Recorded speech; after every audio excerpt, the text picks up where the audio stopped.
So, Chapter 9X. I wanted to wait a little bit to make this video, since probably many people haven't touched it yet or something. What is this chapter about? Well, various things, with goodbyes, discussions with Mother Seal and an attempted escape plan by Bronya from her. We learn from Rice Cake, before she fell asleep with Kiana, that there wasn't much time. So, Vita planned with his Dreamseekers, to skip everything completely to reach Layla. But it didn't go as expected. Layla, after having trapped and hidden Vita, tries to manipulate us, saying interesting things at the last minute, to kill her, becoming Layla and then creating another Dreamseeker to bring Senadina back to life. This part is very interesting, not only this thing, but also about us, who died for the beauty of almost 30 times. It reminds me a lot of Finan, who in every circle of death, failures etc., can also become the Flamereaver.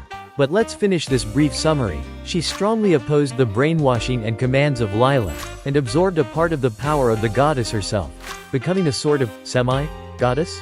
Once done, we would say that this is the last gate, to then find Kariel, Helia, and Senadina, but the authentic one. The chapter then ends. Now, I'd like to say a few things about this chapter. Many people on various social media are very divided about this ending, but also about the entire quest. Some saying that it could be the end of part 2 and that they could move on to a hypothetical AFO 3, and other people think there's could be something. From my point of view, there could be something, like for example, in the skipped maps, they are too detailed and so on. Long story short, during the skip phase, we could visit the other areas. The point is that in each area, it was very detailed with already detailed characters and much more.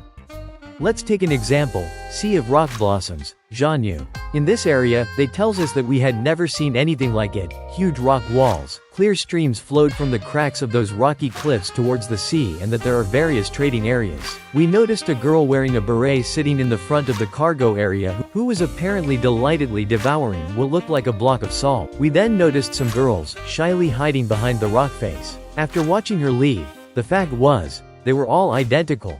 They took small hammers from their tool belts and began tapping the rock face. Suddenly, a shadow could be seen creeping closer to the edge, synchronizing with their hammering. Now, why write something entirely about this mysterious girl and her other copies and write what is happening? And not only there, but in all areas, there is always a completely unique and different character described in detail and what she does, such as Heaven's Altar, Le Show, Green Terraces of Renaissance, Jihei, City of Cloud and Mire, Hongyuan, Slumbering Wheat Circles, Pancheon, Caged Island, Wuzhou, Cradle in the Mirror, Yinsan, Caldera of Gold, Regu and finally Gate of Pax, Mulin.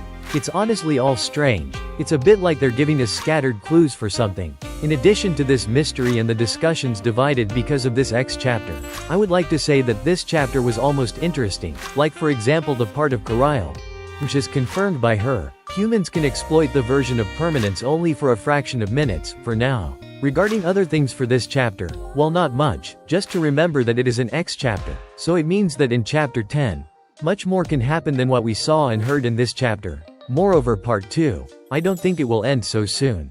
With part 2, for example from chapter 5 and 9, we got very close to the world of Star Rail. Same thing with the collab. In fact, in addition to, maybe, visiting the rest of the planets, they want to expand the lore even outside the solar system. In practice, they want to merge the two worlds for something that we still don't know. So from my point of view, we are only at the beginning of part 2 and not at the end, as some people think. Before finishing, speaking of AFO begins the events in 2026-2027, while we, in the game, are in 2024. So, anything can happen, right? I think I've said it all, and my opinion about the chapter too. I'd like to thank you for watching this video. See you next time. Bye.